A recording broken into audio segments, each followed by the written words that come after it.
नमस्ते। हाँ जी, नमस्ते, बोलिए, बोलिए। मैं ये पूछ रही थी आपसे, अपनापन क्या है? इसे हुँ, कैसे प्रभु जी, ये था क्वेश्चन कि प्रभु जी आपसे हर किसी को अपनापन फ़ील होता है। आखिर हुँ। आप ये बताएँ कि ये अपनापन क्या होता है? और आपको देखकर हर कोई कहता है कि मेरे प्रभु जी। हर कोई आपसे इतना प्यार करता है कि वो आपको अपने मन में संजोए हुए है कि प्रभु जी तो बस मेरे हैं। आप हर किसी को अपना इतना अपनापन कैसे देते हो कि क्लास का हर व्यक्ति आपके दर्शन करके आपसे मिलकर तृप्त हो जाता है? आखिरकार ये क्या है अपनापन? हम तो घर के 4 सदस्यों को भी अपनापन नहीं दे पाते, तो हम इस अपनेपन को कैसे धारण करें? ये क्वेश्चन मत है मेरा। मतलब आप सवाल पूछ रहे हो या इल्ज़ाम लगा रहे हो? नहीं, क्वेश्चन पूछ रहे हैं कि जो आप इतना अपनापन देते हो, उसका हुँ, राज क्या है? देखो, एक सेंटेंस में अगर कहे तो हमारे गुरुजी, है ना? वही राज है पूरा, क्योंकि वो वैसे ही है, वो तो हमसे कई गुना अधिक है। हमारे गुरुजी जो है ना, अगर आप उनसे मिलोगे ना, तो बड़ा अद्भुत है वो। तो पूरा का पूरा राज वहाँ छुपा है ना? तो एक बार उस स्थिति में आप आ जाते हो, तो सारा कुछ अपनापन ही लगता है। यानी देखो, एक फूल है, फूल का अपनापन क्या है? सुगंध, है ना? ताजा-ताजा, खिला-खिला पन, उसका अपनापन है। वो जो खिला हुआ सौंदर्य है, वो उसका अपनापन है। तो एक पुष्प का अपनापन जब आप उसके पास जाते हो ना, तब महसूस होता है। तो जो उसके पास है अपनापन, वही तो सारी जगत में फैला हुआ है ना। जैसे एक कचरे के ढेर के सामने जाते हो, तो कचरे के ढेर का अपनापन क्या है? दुर्गंध फैलाना, है ना? मतलब अच्छा नहीं लगता ना, आप कचरे के ढेर के पास बैठते हो क्या? है ना? नहीं थोड़ी बैठ देर नहीं बैठ पाते। तो कचरे का जैसा अपनापन है, वो चारों ओर फैलाता है, बिखरता है। फूल का अपनापन है, वो चारों ओर बिखेरता है, फैलाता है। वैसे ही यहाँ पर हर एक का अपनापन है। आप जिस अपनेपन की बात कर रहे हो, वो तो ठीक है, लेकिन मैं जिस अपनेपन की बात कर रहा हूँ, वो बात अलग है। तो वो जो अपनापन है, वो एक गुण धर्म है, हर एक का अलग-अलग है और वही चारों तरफ बिखरता है। तो हमारे गुरु जी ने हमें अपनापन दिया। बस वो इस तरह से दिया ना कि पूरे के पूरे रंग गए, पूरे के पूरे बह गए, अपना खत्म कर दिया। यानी जो मेरा अपनापन था वो खत्म हो गया और गुरु जी का अपनापन था ना वही रह गया। अक्षर ब्रह्म सत्पुरुष का जो अपनापन था वो रह गया। परब्रह्म का जो अपनापन था वो रह गया। और ये सारा कमाल जो है ना उसी का है।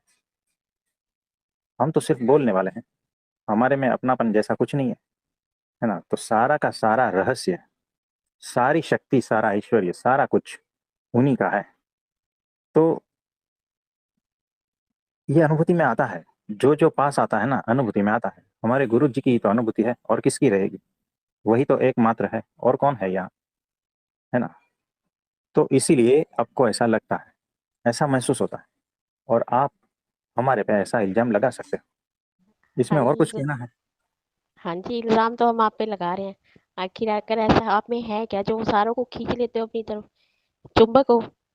हम कुछ जानते नहीं हैं, लेकिन हमारे गुरु जी ही कार्य कर रहे हैं, ये हम जान रहे हैं।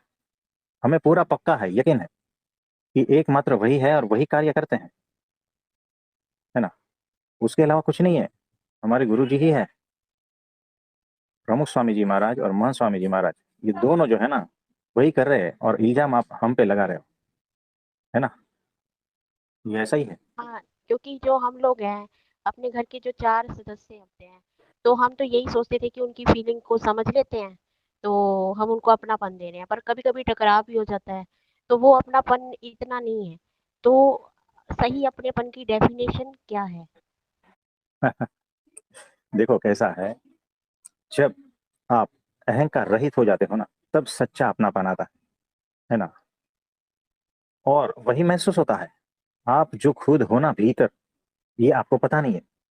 और सत्पुरुष जो है ना, आपके भीतर को बाहर निकाल कर आपके सामने रख देता है। और ये उसी का ही जादू है, इसीलिए आपको अपनापन लगता है। याद रखना, सत्पुरुष आपके भीतर को, जो आप हो एक्चुअली, यानी निर्दोष, निष्पाप, निष्कलंक, परम पवित्र, है ना, वो आप उसको आपके भीतर से निकाल कर आपके सामने रख देता है। और इसीलिए ये अपनापन लगता है, क्योंकि आपका अपनापन वही है और कुछ नहीं है। ये बाहर का तो सिर्फ दिखावा है, तो असली अपनापन वो है। और इसीलिए जब सत्पुरुष के संपर्क में आते हो ना, तब जो भीतर घटना घटती है ना, वही अपनापन है। क्योंकि आपकी मुलाकात आपसे खुद से हो रही है, और आपसे ज्यादा अपनापन आपको और कौन दे सकता है? स्वयं से ज्यादा स्वयं को कौन जानता है, बताओ? नहीं जानता। और इसीलिए आपको लगता है, लेकिन आपकी दृष्टि बाहर है ना, इसीलिए हम फंस जाते हैं, इल्जाम हम पे आ जाता है। आप समझे? आप मतलब आपने हमें खुद से मिलवाया, है ना? तो हाँ, स्व से इसीलिए परिचय। यानी देखो कैसा है, आपका स्व आपके सामने दिख रहा है। सत्पुरुष ही मेरी आत्मा है, मेरी आत्मा मैंने कभी नहीं देखी, लेकिन ये जो सामने खड़ा सत्पुरुष है ना, ये जैसा है ना वैसा मैं हूं, और इसीलिए अपनापन लगता है। कुछ समझे? सत्पुरुष ही मेरी आत्मा है, यही सूत्र का एक्सटेंशन है अपनापन, और कुछ नहीं। इतना घुमा के कह दिया ना, वही सूत्र कितनी अलग अलग ढंग से कहा जाता है, बताओ? अगर कोई हमारे सारे प्रवचनों को सुने और उसको ठीक ठीक ढंग से पहचाने ना, तो समझ में आएगा कि हम कहाँ से बोल रहे हैं। थोड़ा थोड़ा झांकी मिलेगा हम कहाँ से आए हैं, है ना? एक दो बार में ये होगा नहीं। तो यही है। तो घर परिवार में जो है ना, आप जिसको मिलते हो वो दूसरे को मिलते हो ना, अपने को थोड़ी मिलते हो, इसीलिए अपनापन नहीं लगता। समाज में, संसार में व्यक्तियों को जब मिलते हो तब दूसरों को मिलते हो आप, अपने को थोड़ी मिलते हो, इसीलिए अपनापन नहीं लगता। और हमारे गुरु जी सत्पुरुष जब मिलते हैं तो खुद को ही मिलते हैं, इसीलिए अपनापन लगता है। वो डायरेक्ट उसकी दृष्टि जो है ना आपके भीतर है, आपकी आत्मा, आपका जीव को देख रहा है, आपके आत्मा को देख रहा है, तो डायरेक्ट उसी से संपर्क है। ये निरावरण दृष्टि से देख रहे हैं सत्पुरुष आपको, सारे आवरणों को हटाकर देख रहे हैं और उसी से बात कर रहे हैं, इसीलिए आपको ऐसा अपनापन लगता है। वो डायरेक्ट बात करते हैं।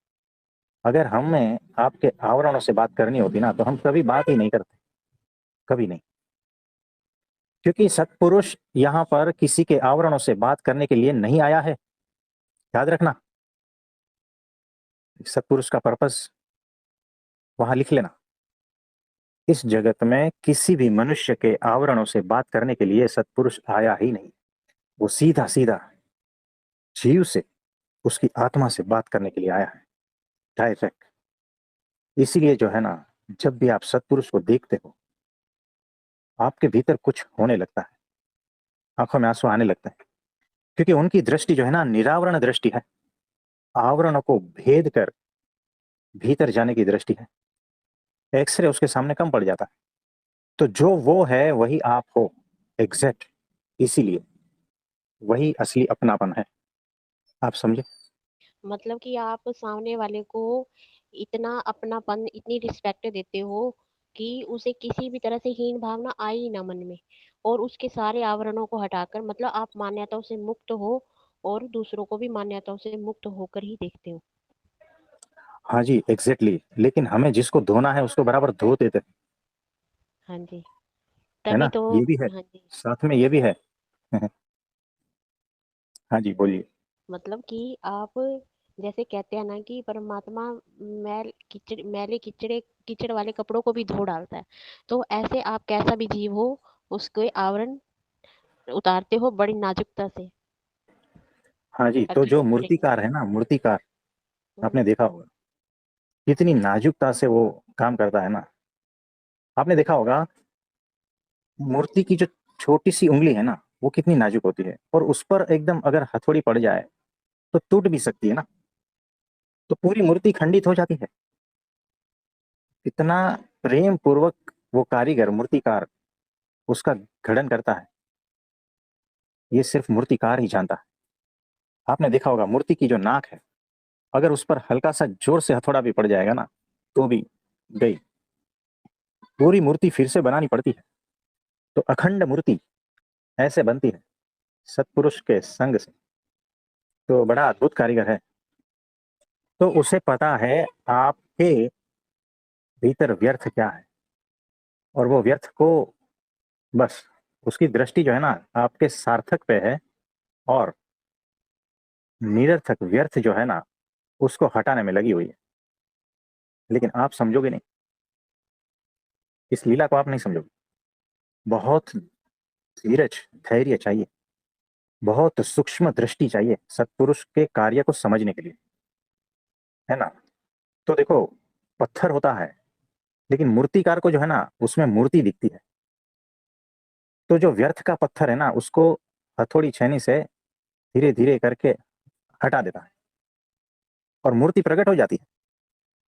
वैसे ही सत्पुरुष जो है ना आपकी मान्यताओं को, आवरणों को, दोषों को धीरे धीरे हटा देता है, और आपको एक नख शिख अखंड सुंदर मूर्ति का रूप दे देते हैं। और वही ब्राह्मी स्थिति है, आत्म साक्षात्कार की। और ब्राह्मी स्थिति वही है।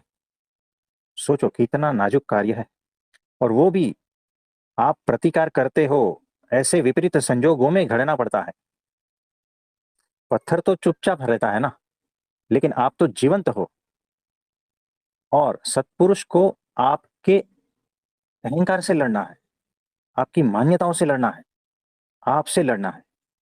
बताओ। तो पत्थर को जो गढ़ता है उससे कई गुना अधिक कार्य जो है ना, क्षमता सत्पुरुष की है। तो ऐसे हमारे गुरु जी है। और कुछ पूछना चाहते हो? आपने ये कहा था ना कि सत्संग में कई बार कहते हो कि जो सत्पुरुष है वो बहुत आनंदमय भी है और उसमें जलना भी पड़ता है।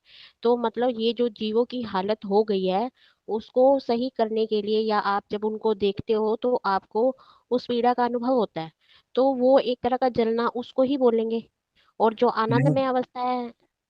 नहीं, हाँ सत्पुरुष जी। के साथ रहना ये आग से गुजरने जैसा है।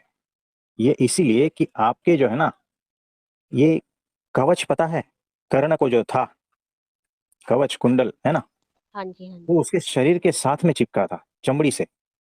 अगर उसको उ- उतारना है ना तो चमड़ी को काटना पड़ता है, खून आता है। वैसे ही आपके आवरण, आपका अहंकार, आपका मान्यताएं सब इस तरह से झगड़े हुए हैं आपको। तो सत्पुरुष के साथ रहने से वो सारा हटाना है, और वो सामान्य खेल नहीं है। इसमें बहुत पीड़ा होती है, तकलीफ होती है, क्योंकि आपको ये जो व्यर्थ की चीजें है ना छोड़नी है। अहंकार को छोड़ना यानी कम पीड़ादायक है क्या? अपनी मान्यताओं को छोड़ना कम पीड़ादायक है क्या? इसीलिए हम कह रहे हैं कि उस जीव के लिए, मुमुक्षु के लिए सत्पुरुष के साथ रहना आग से गुजरना है। और जैसे जैसे उस आग से गुजरते जाओगे, अपने आवरण जलते जाएंगे, अहंकार पिघलता जाएगा, वैसे वैसे आनंद भी उतना ही आता रहेगा।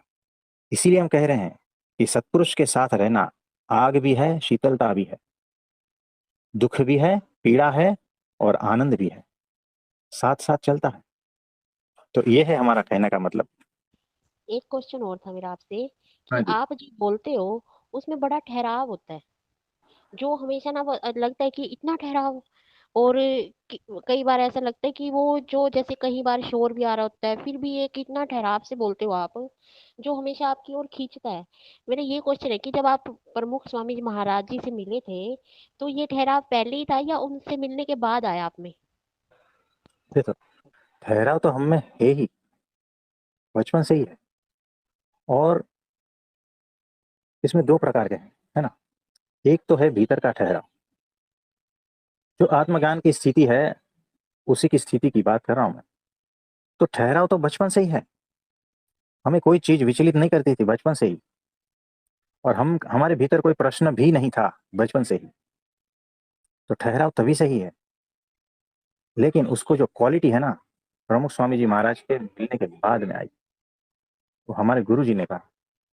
तो वो जो ठहराव है, वहां से जब आप कुछ बोलते हो, कुछ एक्शन लेते हो, उस ठहराव से कुछ बहता है ना, तो वो फील होता है, वो ठहराव आपके भीतर ट्रांसफर होता है, सब जगह फैलता है ना। तो ये हो गया एक प्रकार का भीतरी ठहराव। और दूसरी बात है कि जब हम बोलते हैं तो शब्दों के बीच में, दो सेंटेंस के बीच में वो जो गैप आता है ना, उसको भी ठहराव कहते हैं, है ना। तो हमें बोलने की कोई कला थी ही नहीं, हम बचपन से मूंगे ही थे, गूंगे एकदम, कभी कुछ भी बोलते नहीं, सिर्फ एक साक्षी भाव, हम बोलते ही नहीं थे। यानी कोई कितना भी कुछ भी, सब बातें करते रहते हैं, हम चुपचाप एकदम शांत, बस वैसे ही थे। तो बोलने को तो हमें कुछ आता ही नहीं था, हमारे कोई बोलने की प्रैक्टिस भी नहीं थी। ये सारा कुछ जो है ना हमारे गुरु का है। ये जो आप बोलना, जो दिख रहा है ना आपको, जो सुन रहे हो ना, ये सारा हमारे गुरु जी ने कर दिया है। हम तो ऐसे थे कि कुछ भी नहीं आता, है ना। तो दो सेंटेंस के बीच में जब कुछ रुकता है, हम थोड़ी देर, वो जो सेंटेंस में कहा गया है ना, उससे अधिक होता है। उसको जब आप पहचानोगे, तब आपकी स्थिति और ऊपर हो जाएगी। जैसे हम खाना खाते हैं ना सुबह में, फिर एक ठहराव, फिर दोपहर को खाना खाते हैं, फिर एक ठहराव, फिर शाम को खाना खाते हैं, फिर एक ठहराव। आप समझ रहे हो? हाँ जी, हाँ ये जी। जो गैप है ना, उस गैप में ज्यादा कार्य होता है। वो जो रस है ना, वो एब्जॉर्ब होता है भीतर, वो रस जो है ना कण कण में घुल जाता है, तब जाके शरीर को पुष्टि मिलती है। वैसे ही जब हम बोलते हैं और बोलते बोलते ठहरते हैं, एक सेंटेंस के बाद में, फिर एक सेंटेंस के बाद में, फिर एक सेंटेंस के बाद में, तो वो जो गैप है, उसमें से जो रस टपकता है ना, वो आपके कण कण में व्याप्त होना चाहिए। अगर आप उतने सेंसिटिव नहीं हो ना, तो हमें मिस कर जाओगे, हम पूरे के पूरे आप में उतर नहीं पाएंगे, है ना। और समझना भी दूर हो जाएगा। तो हमारे शब्द हमारे उस ठहराव को ट्रांसफर करते हैं, उस आत्म तत्व को ट्रांसफर करते हैं, वो परमात्मा को ट्रांसफर करते हैं। और उससे ज्यादा भी जो है ना, मौन में ट्रांसफर होता है, अगर ठीक ठीक ढंग से आपने सुना तो, है ना। तो दो प्रकार के ठहराव हमने बता दिया आपको। इसमें और कुछ पूछना चाहते हो? ये जो ठहराव होता है, इसमें जो एक साइलेंस आता है, उस साइलेंस में हम भी साइलेंस हो जाते हैं कहीं ना कहीं। तो वो जो साइलेंस साइलेंस को खींचता है। हाँ जी, एग्जैक्टली ऐसा। exactly। देखो, सेम फ्रीक्वेंसी होती है ना, तुरंत ट्रांसफर होता है। मुझे एक बात बताओ, ये जो इलेक्ट्रिसिटी का वायर है ना, वो तांबे का रहता है ना, उसमें से इलेक्ट्रिसिटी पास होती है। उस तांबे के वायर के साथ में अगर हम, ये जो जूट रहता है उसकी जो रस्सी होती है, या तो प्लास्टिक की रस्सी होती है, या उसको बांध दे, तो क्या वो इलेक्ट्रिसिटी उसमें से ट्रांसफर होगी? नहीं, तब नहीं हुई। ये थोड़ा साइंस का प्रश्न है, तो कोई साइंस वाला है तो हमें बताए, अनम्यूट होकर। जी प्रभु जी, बिल्कुल नहीं होगी जी उसमें से, है ना। क्यों? कंडक्शन नहीं होगी। क्योंकि, हाँ, क्योंकि वो कंडक्शन के लिए सेम क्वालिटी चाहिए ना। तांबा जब तांबे से जुड़ता है, तब पास होता है ना इलेक्ट्रिसिटी। जी तो दोनों की क्वालिटी सेम हुई, दोनों की फ्रीक्वेंसी मैच हुई ना, तब ट्रांसफर होता है आसानी से। वैसे ही जब हम मौन हो जाते हैं ना, तब वो जो मौन है ना, उसमें से परब्रह्म बहता है, हमारे गुरु जी बहते हैं। उसको पकड़ने के लिए आपको भी उसी प्रकार का मौन चाहिए, साधारण प्रकार का मौन नहीं चाहिए, तब आप उसको महसूस कर पाते हैं, सीधा ट्रांसफर हो जाता है। ये वैसा है। देखो, आपने देखा होगा, जब भी हम किसी को भी बहुत लोगों को यहाँ पर जो मोस्ट है सबको वीडियो कॉल कर चुके हैं। आपने देखा होगा हम ज्यादातर साइलेंस में ही रहते हैं, जी हम सिर्फ आपको निहारते रहते हैं, अपनी आंखों से करुणा बहाते रहते हैं। लेकिन हमने देखा है हमारे साथ साइलेंस होने के लिए बहुत ही कम लोग मिले। सब अपनी अपनी भीतर की जो रामायण चलती है ना, वही बताने में लगे हुए होते हैं जी और ये मिस कर जाते हैं। ये हमारा समय भी खराब होता है, बहुत कुछ होता है, सामने बहुत कुछ है लेकिन आप सब कुछ मिस कर जाते हो, है ना। आपके घर में इलेक्ट्रिसिटी आएगी लेकिन आपने जो है ना वो तांबे का जो तार है ना, उसकी जगह पे जो है ना प्लास्टिक की रस्सी बांधी है। ये गैप हो जाता है, फ्रीक्वेंसी मैच ही नहीं होती। आप समझे। जी प्रभु जी। तो भगवान जब घर में प्रवेश के लिए रेडी है ना, आप कुछ और ही बैंड बाजा बजा रहे हो। जो अमृत आपके भीतर उतरने के लिए रेडी आपने अपने कितने आवरणों के द्वारा उसको रोके रखा हुआ है ना। अद्भुत बात ऐसा है। तो मौन भी ट्रांसफर होता है, सेम फ्रीक्वेंसी मैच होती है ना, तो पूरा का पूरा ट्रांसफर हो जाता है, समय नहीं लगता। यहाँ स्विच दबाई कि वहां लाइट जली, कितना गैप है बताओ, कुछ भी नहीं ना। बस वैसे ही जब हम अपने गुरु जी के दर्शन के लिए जाते हैं, ऐसा ही होता है। और कोई भी इस तरह से जाएगा तो वैसा ही होगा। वो कनेक्शन चाहिए। तो जितना हो सके उतना शांत मौन रहो, है ना। भीतर के कोलाहल को शांत होने दो, ये बात है। हाँ जी, और कुछ पूछना चाहते हैं। ये जो मतलब आपने कहा था वो मैंने उस पे अपनी तरफ से जो मनन चिंतन किया वो एक अलग भाव में किया है। बताइए। पहले तो इतना समझ नहीं आया, फिर मैंने आपको और स्वामी महंत जी को सामने लाया। मैंने कहा आखिर ऐसा है क्या जो अपनी तरफ खींचते हैं। तो फिर मेरे से लिखा गया। तो फिर मैंने ये लिखा कि जब से आप मिले हो तो आप कहते हो कि हर कोई निर्दोष है, और ये फील भी किया है कि हर व्यक्ति निर्दोष है। चाहे कोई व्यक्ति पद पोजीशन में बड़ा हो भी क्यों ना हो, चाहे छोटा भी हो, हर व्यक्ति को रिस्पेक्ट देनी है। ये भी सीखा है आपसे, कोई छोटा बड़ा नहीं है, ये समझना है। अब पॉइंट क्लिक हुआ समझदारी। समझदारी को ही क्या अपनापन कहेंगे? समय के हिसाब से अपने आप को मोल्ड कर लेना, क्या ये अपनापन है? कब अटैच होना है, कब डिटैच होना है, किस व्यक्ति की, किस चीज़ की, या किसी व्यक्ति की या किसी चीज़ की कितनी वैल्यू है, उस अनुसार ही रहना है। उस व्यक्ति को अपनी बात सुनाने पर जो सार में राइट है वो बताकर डिटैच होना, क्या ये अपनापन है? अपने ऊपर निरंतर इतना काम करना कि